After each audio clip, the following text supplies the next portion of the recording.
If you grew up playing video games, I'm sure you can agree with me when I say that it's easy to get attached to items, details, or characters just based off of the memories that you have of them. When I was first playing Fallout 4, I immediately got attached to Dogmeat. Yes, I know Dogmeat was in the other games too, but I had never played the other games at that point in my life. When I played Halo, I loved using the energy sword, just because, you know, prepubescent boy, given an insta-kill sword.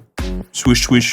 Do I need to really explain anything else? In my most played game ever, it's poppies and wither roses? Yeah, that's right. Will I elaborate on this information?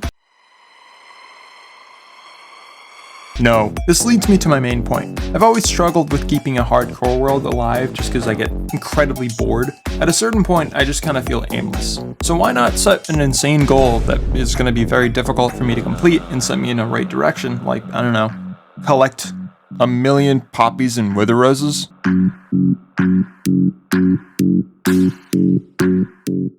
I feel like the beginning of the challenge would be kind of boring to show as it's just normal Minecraft. So I'm just going to give you a quick run through. I built a nice little starter base and it's nothing fantastic, but you know, it's a base. I got some diamond armor and then this happened.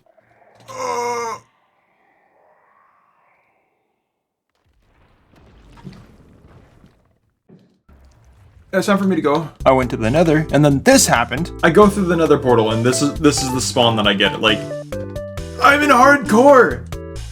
Please, give me like a bone or something. Give me your balls! Give me your balls, please, I want your balls. I will not be commenting on my terminology.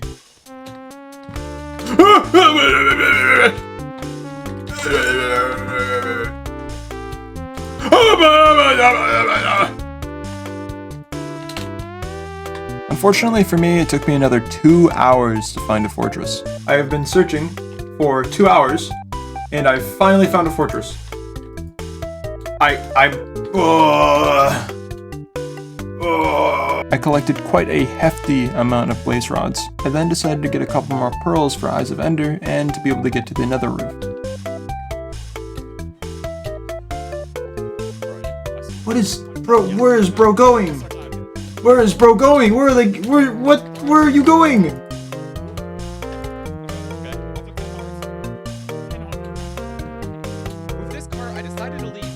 Where are you going?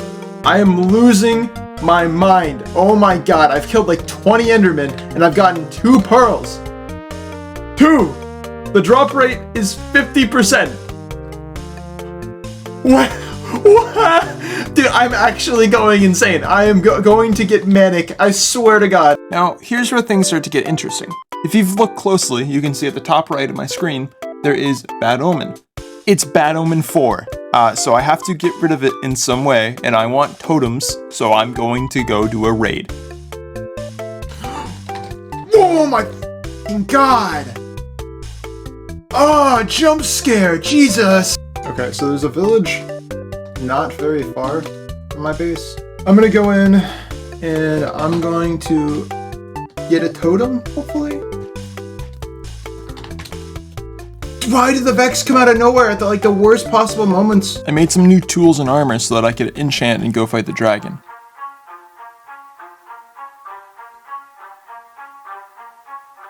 Really? The first one doesn't drop? Ah, this is gonna go well.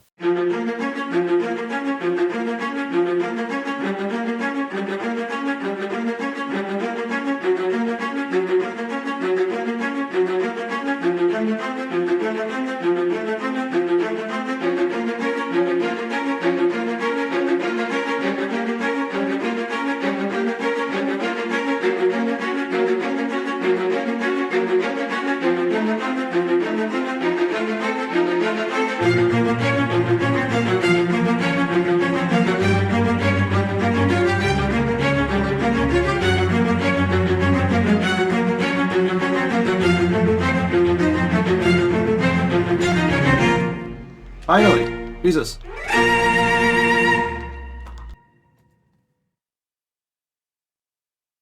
Are you f***ing kidding me?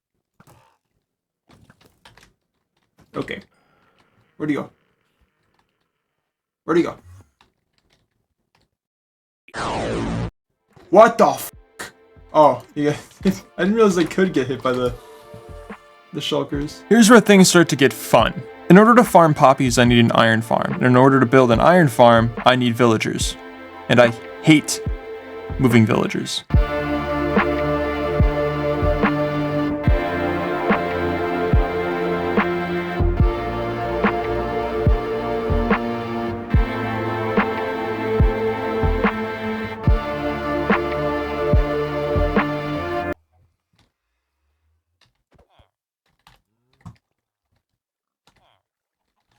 Stop getting in the same boat! Oh my...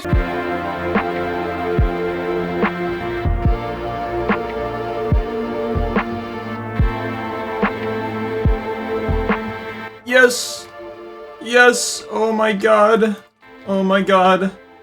That was so much easier than it usually is. Alright, so this is a very simple villager breeder. I just put bread in here, I push a button, and then they grab the food, and then they should have intercourse. Oh my god! They did it! And then you'd think, like the productive little man that I am, that I'd immediately get on making an iron farm.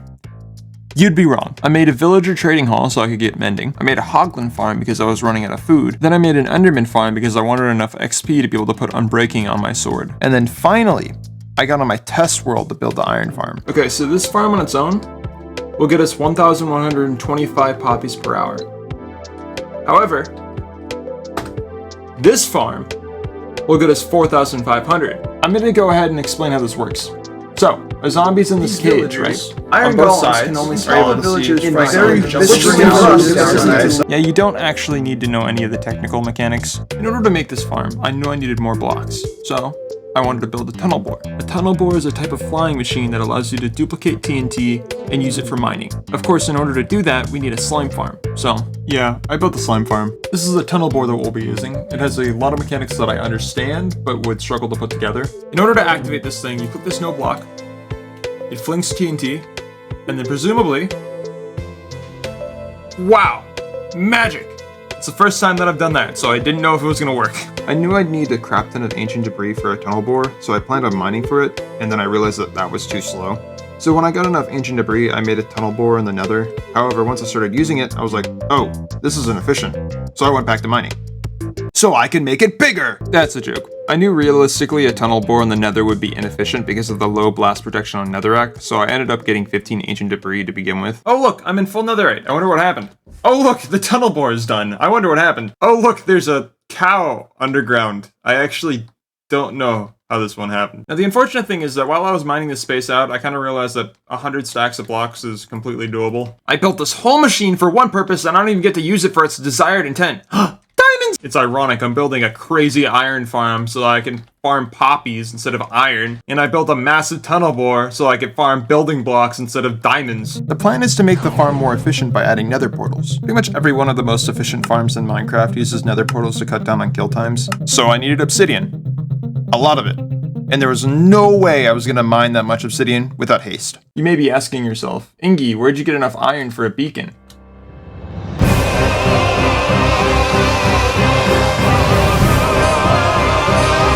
I think the only thing that's become of me using this machine so many times in the past couple hours is that I've become acutely aware of how annoying gravel is.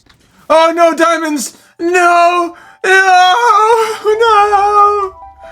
No! No! Now, here's where issues start to appear. You see, this is a very old farm design. Sure, people have been restyling it to make it work in 1.20, but inevitably, this farm design is old. The reason I wanted to use this farm is because the last time I did use it, it was stackable. But after doing a little bit of research, I figured out that the only way you can stack this farm now is if you build each layer 66 blocks away from each other. This creates a huge problem because no matter how much I try to make this farm efficient, there is a limit. So dread began to set in. I put in nearly 100 hours for this video, and suddenly it's going to be torn away from me. But then I found something. Like I said earlier, this farm is old. No matter how popularized this farm is, it's not the most efficient. Over time, people have made leaps and bounds to make iron farms more efficient. Knowing this, I did some research, and I found Aurigas. Aurigas? Is it Is it Aurigas? This is a Spanish name. I'm so sorry for butchering it. This technical Minecrafter designed a farm 2 years ago that creates 100,000 items per hour. In theory, a fifth of that should be poppies, which would allow us to meet our goal within 50 hours of AFK. The issue was this farm was absolutely massive. Ha! I got you there. Did you really think that I'd actually care about having to put in a couple more hours?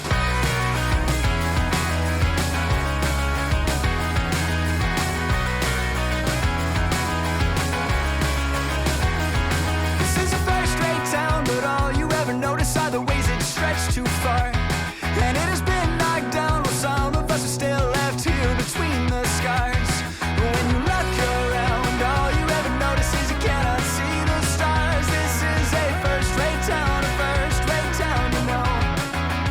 You just can't see very far. While you're watching this time-lapse of me building the first module of the iron farm, I thought I might bring up something a little bit more personal. At the beginning of this video, I told you I wouldn't explain why I was attached to wither roses and poppies, but now I think it's a good time to reveal that information. As you know, this video is indirectly about memories and attachments. About 3 years ago, I was playing Minecraft with someone very close to me, and we had an interaction regarding a wither rose and a poppy. That memory was sort of a defining moment in my relationship with this person. However, after a bit of time, we fell apart in quite a brutal way. But I don't think that's necessarily a bad thing. Life is built out of poor outcomes held up by good memories. As they say, nothing lasts forever, so cherish it while you can. These experiences aren't the end of the world because they characterize us and give us personality. Even though I may still be healing, I can still look back on good memories and cherish them. And to anyone who might be experiencing something similar, my advice would be to look on the bright side. Don't take one negative experience and consider it the end-all be-all when there are thousands of good memories in its place.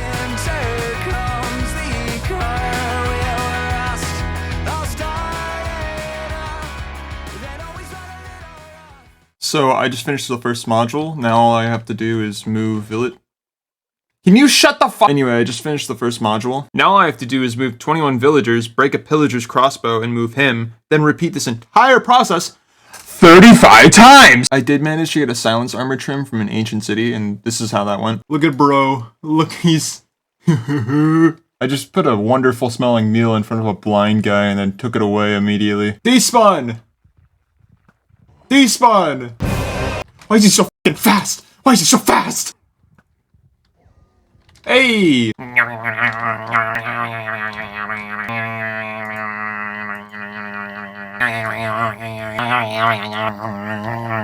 Can you get in the minecart, please?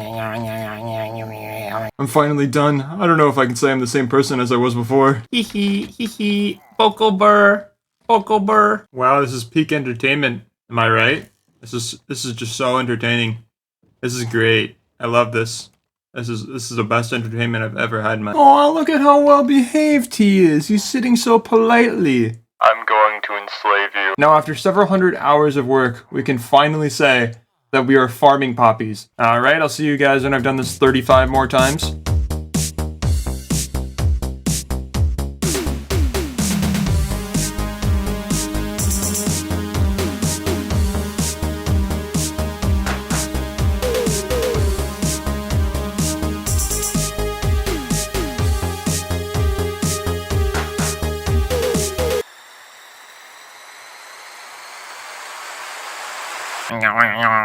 Wow, look at all the iron in this shulker box. Oh no, I slipped! For some reason my poppy rate is low. When I first looked at the statistic for poppies, I was thinking that my math was wrong and that the average poppy drop rate wasn't going to be 20% of the drops like I had originally thought. However, when I compared it to how much iron I had acquired, I realized that my math was actually scarily accurate. It's just that the farm is producing slower than it should be. Don't get me wrong, it has produced a butt ton, but it should be producing about 2.5 times more. Unfortunately, that has to do with tick speed, which I can't really affect. So here's Forg. I named pretty much every other pillager the same thing, but Forg is special. He's my friend. Well, anyway, we have some time to kill now, so... Well, I've been waiting for all these years just to see you come back home. But each step that you took toward... Wow, this is actually marginally less terrifying. I'm coming to get you. I'm coming to get you. I think I got all the shriekers, but there's really only one way to find out. La-di-da-di-da-di-da. La-di-da-di-da. Well, I've been waiting on your feet to just hear you say that I'm not needed. I said I was an honest man. You said I wasn't at all, but I wanted... Where are you? Where is she? I miss some! Oh no! I wanted this to be my main base, but I actually have no idea what to do with it now. If you've been curious on how I check how many poppies I've collected, I put all my stuff in a shulker box, and then I do this.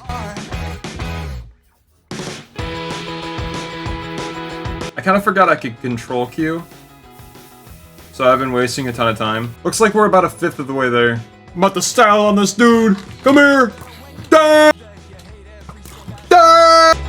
You didn't have worries and then wish I'd given one to you, and then you would say, oh, my. I'm gonna lose my mind. Minecraft crashed due to a lack of memory, and it deleted my UUID, which means I have to start from scratch on poppies. I was at 300,000. I am losing my mind. God, I couldn't know what you've been through. Well, I've been waiting, I know. Welcome to my Mona Lisa. I love this place. It's so beautiful. This was inspired by Diagon Alley, but kind of mixed in with like a fisherman village type thing. At this point, I really didn't have anything else I wanted to complete, so I just AFK'd for the rest of it. Okay, this last chest should be the rest of the poppies I need.